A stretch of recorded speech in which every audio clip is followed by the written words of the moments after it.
You want it to be one way, but it's the other way.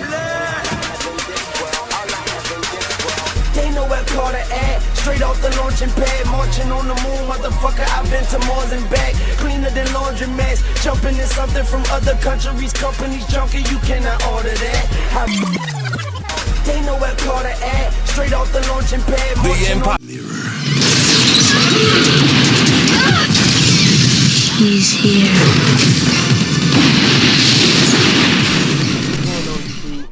This is the Low Key Cave, Keyshawn Niles YouTube page, aka Mr. Low Key, and we are back with a retro movie review, and we are doing the 1992 Candyman. Of course, this is the week that the new reboot / sequel Candyman is coming out. Well, I'm gonna just call it a spiritual sequel. That's what they basically call it. That's coming out this week. The new one that's produced by Jordan Peele, that's directed by Nia DaCosta, and it's starring I can't pronounce his name, man, but he was the dude from my bad, y'all, my bad. He was the guy from Aquaman, and he played in Watchmen. He played Dr. Manhattan. But anyway, I'm definitely wanting to go back and do a retro review of one of my favorite and scariest horror movies from back in the day. I don't know about anybody else, man, but we had our Freddy Kruegers, we had our Jasons, we had our Michael Myers, we had our Leatherfaces, Texas Chainsaw, Chucky, Leprechaun here. I'm just giving you these people that you had fear of, but I'm telling you, the one movie that I feel like not redefined, but the movie that I feel like that was horrifying, not only in just the sense of not even seeing Candyman at first, but just hearing about him.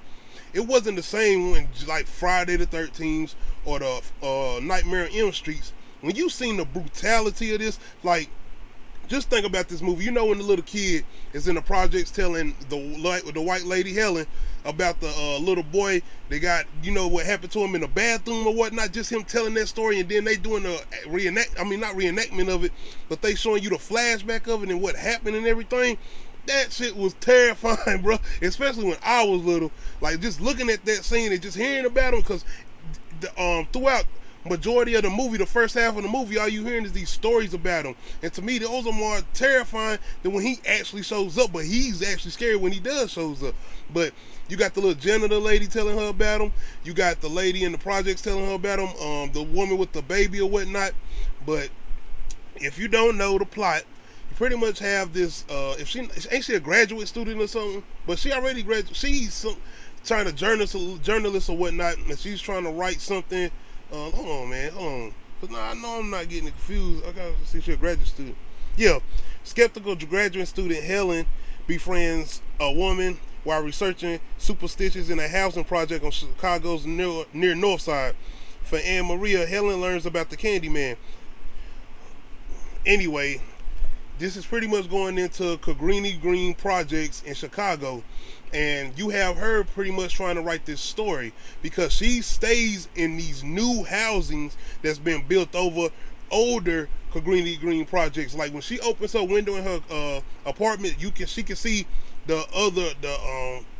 she can see Cabrini Green projects, like the older ones, like the more ghetto side of town. And depending on not where she stays at, though, it doesn't look the same because her housing was built over older Cabrini Green projects. But pretty much with this plot or whatnot and what's going on with her, she's just trying to find out this story about the urban legend of Candyman, and she's just going deeper and deeper. She asking more people who's been around, she asking people who stay there, and she's getting deeper and deeper and more into it. And it gets to a point where it's almost like, be careful what you ask for because to be honest, I mean, it's almost like, I ain't gonna say she's pretty much making a mockery out of the situation or making a mockery out of the people who stay in their projects, who are in you pretty much, you know, low income circumstances or whatnot, and she's just there trying to get her story or whatnot. And pretty much, I'm not do y'all as an audience, I'm not going to say I feel like she's manipulating the people she's talking to. She's just trying to get this story, and she's trying to go at any route about it to get the story.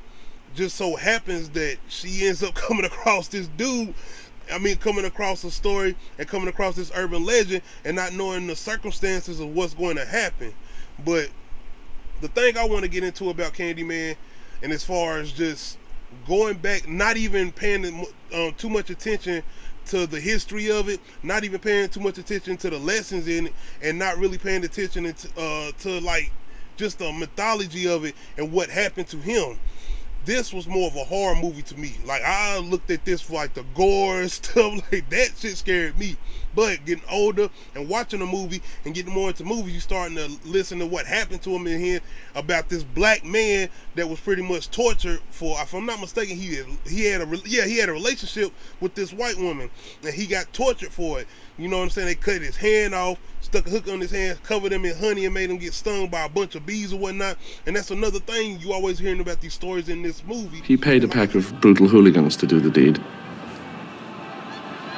They chased Candyman through the town to Cabrini Green, where they proceeded to saw off his right hand with a rusty blade. And no one came to his aid. Nearby, there was an apiary. Dozens of hives. And like I said, to me, that's even more scarier until he shows up. Now, I've heard, like, this movie came out in 1992. It's 2021. You've seen so many stories, not stories, but theories about the movie saying, did he come back and torture Helen because of what he went through? And you know what I'm saying? Her reminding him of his past lover and what happened to him because of being in love with that white woman or whatnot. So when you looking at this and you're hearing about the new Candyman, it's a lot of things that are going into this, and I don't really want to know too much about the new Candyman. That's why I want to go into it with fresh eyes. I'm seeing the trailers or whatnot, and I've been looking like, is this going to be like somewhat of a woke movie or whatnot? Are they trying to go in that direction? But I'm hearing good things also. Not reviews. I'm not even checking for no reason, but I'm hearing good things. So I'm just staying away from it till I see it Friday. But like I said, getting older and watching this movie, you are seeing like just the way the deception of Candyman. Like I said, you had your Jason Voorhees, you had your Michael Myers, Freddy Krueger's or whatnot. All those guys was white, and you got this black dude. And I'm still saying this is one of the most terrifying horror movies. Not only horror movies, but horror villains out there to this day. This movie still lives up to this day. Shout out Clive Barker, body horror and all that, Hellraiser and all that. Like, this is a terrifying movie, not just for that, but just like I said, hearing those stories or whatnot. But just as far as the history and feeling like this movie does have somewhat of a lesson, it's having this woman going around, you know what I'm saying, and it seems like she is trying to manipulate a situation and not even look like, are you trying to help this community or whatnot? You see what that's going on around here, and then that's what I mean by be careful what you ask for. And then she ends up going to a real bad situation, the shit that happens to her. But what's the situation with Candyman? Is Candyman torturing her because of what he went through? Because it does turn into a point where it seems like he is actually wanting her to be with him, like in the afterlife. Like, it's that point where he wants her to suffer the same way he suffered, then come into his existence. Like he keeps saying over and over, like, you know, he's saying that chant. I ain't watched this in a minute, don't get me wrong, man. I should have rewatched it before I did this review, but I know I can remember him chanting about being like this everlasting being. You know how he be talking about the way they talk about him in the projects, the way they talk about him on the streets as this legend or whatnot, live forever. Like, I'm telling you, I remember some moments, because I watched this movie. This is one of my favorite. It's not in my top 5, but it's definitely in my top 10 movies of all time. Being not just being a horror movie, but a movie in general, just the movie period. It's in my top 10. But like I said, I feel like I enjoy this plot because it's not your basic ending or whatnot. And this, I'm not talking about that ending like, you know, something gonna happen at the end. It's one of those endings where it's like, damn, it's nobody's happy, nobody's nothing. The only good thing about this ending is the girl getting her baby back, pretty much. Like, that was the only good thing. And the ending to me was terrifying. Like, when she does what she does, this movie once again came out in 1992, spoilers or whatnot. When she comes back and with everything that's going on with her husband, and like, that shit scared the shit out of me. And then it just goes off with that damn music. That's another thing. Candyman, the score. Give me another horror movie with a score as good as this. I don't want to hear nothing about Jason. I don't hear nothing about Freddy. I don't want to hear nothing about, oh well, okay, we can say Halloween. Yeah, I ain't gonna say Halloween. But anyway, Freddy, Jason, and all them other ones, to me, tell me Candyman doesn't have that same score to be on par with a Halloween. Tell me it doesn't. It's got one of the creepiest scores that's around since goddamn the same atmosphere as Halloween as far as its score. And just all around, like I said, getting older and watching this plot and watching how it goes along. The only thing I will say about this, and I've heard other people say, is the way black men are depicted in this movie. Because you know the dude, the drug dealer dude, is supposed to be the Candyman, and then you got this lineup of people who supposed to be saying when Helen, you know, she got beat up or whatnot in the bathroom, she goes to the police station and she has to do this lineup of all these black dudes saying, I heard you looking for Candyman, bitch. I heard you looking for Candyman, bitch. See, I remember that part. But just in general, that's, I guess, like something I just in general, this, I guess a lot of people didn't like getting older and seeing how that was. But to me personally, I just don't see it like that. I just enjoy it for being what it is as far as a good horror movie. Not only that, we got this black dude who's framing this white woman. I mean, think about it. She get framed for anything, and she ain't getting off. The police are going hard at her. They talking shit to her. Like, they just started out picking, like, she go to talk to the therapist dude or whatnot. He just like, oh, so you believe in this bullshit, right? And then, like, it's just the way he doing her, and it's like, damn, black people go through this shit all the time, being framed for some shit, you know what I'm saying? Innocent until proven guilty, and she pretty much going through this situation after she been going through the process, asking all about this and the third, and then she just pretty much got her little story after she get out of her situation. But another thing, like I said, first and foremost, like I said, getting older, and I respect the story a little bit more. I do. And the things that happen with him, and that's why I'm more excited about going into this new one and knowing that it's a spiritual sequel to this one. And knowing the things they've done with this, saying they mentioning people's names from this first movie or whatnot, in a new one that they doing that's coming out Friday. So I'm really excited about that and seeing what they're gonna do with that. Like, I feel like it's a formula of that going around. Think about like they did with Halloween, where they just skip all those sequels and they go straight in to after the first Halloween or whatnot. Similar to they doing like that. They about to do with the Exorcist or whatnot. And I feel like that's what they're doing with this, which I feel like if it's good, I'm all with it. And I feel like this is going to be good. I feel like the one thing I want to find out, this is my only thing. Out of everything I've talked about, the gore.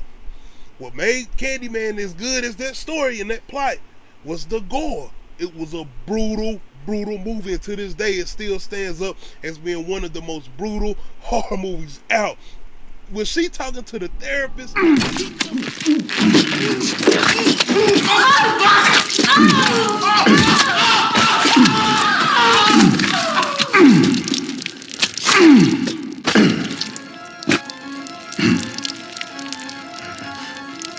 You're mine. He come in there and put his goddamn hook up through that nigga's ass all the way up to his back spine. Like, it's a brutal movie. And the way he do old girl, the black girl, the Helen's friend, that like, you can't even recognize her, bro. She damn near blue. So that's the thing. Is this new Candyman that's coming out Friday going to have that same brutalness to it the way this 1992 Candyman had? And you talking about Clive Barker. That's what I mean. Is it going to have that same type of brutality to it? Is Candyman going to be the same vicious person that we know him to be in this 1992 version? Like, I ain't even talking about the sequels or whatnot. Like I said, you see what they doing. So I want to know if they're going to go that type of route. Are they going to do that? Are they going to, like, go there?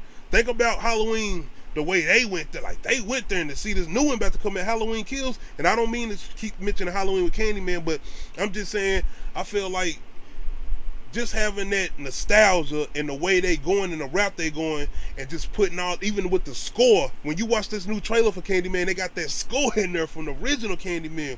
That's what I'm saying. So I feel like if they have a good plot and whatnot, but going off those trailers, and I did see a clip. I watched a clip for the newer Candyman. I feel like they're gonna do that. I feel like they're gonna have that brutality there along with a decent story, because I'm trying not to hear anything. I'm trying not to get no plot details or whatnot, but the things I'm hearing are good things. I will say that. But I had to come back in here and just talk about the original 1992 Candyman. It being one of my favorite ones. Like I said, this is an older movie. I know everybody. This is a very much cult classic. They wouldn't be doing this if this didn't have that type of essence to it. So, like I said, I just really wanted to come in here and talk about more just getting older and being older and watching this movie at an older age and getting more into the plot, especially with everything that goes on as far as black people in horror movies or whatnot. And not only that, just situations we have going on, and then you got Jordan Peele and doing what he's doing. It makes you go back and watch these type of horror movies, especially what he's doing in the horror genre. So I do enjoy this movie, and if you haven't seen 1992 Candyman, you missing out. Go watch it right now, man. I'm telling you. But there was pretty much my review and recap of the 1992 Candyman. This is my retro review. Y'all let me know in the comment section, how do y'all feel about 1992 Candyman? Is it one of y'all favorite movies? This is in my top 10 movies of all time. Y'all let me know in the comment section, man. Hit that like button, hit that subscribe button. This is the road to 300 subs, man. Shout out to all my subscribers. Shout out to everybody checking out my videos. Don't forget to hit that notification bell to let you know when I upload new videos, man. Yeah. Do I know you?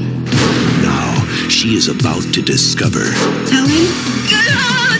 Get out! What's behind the mystery.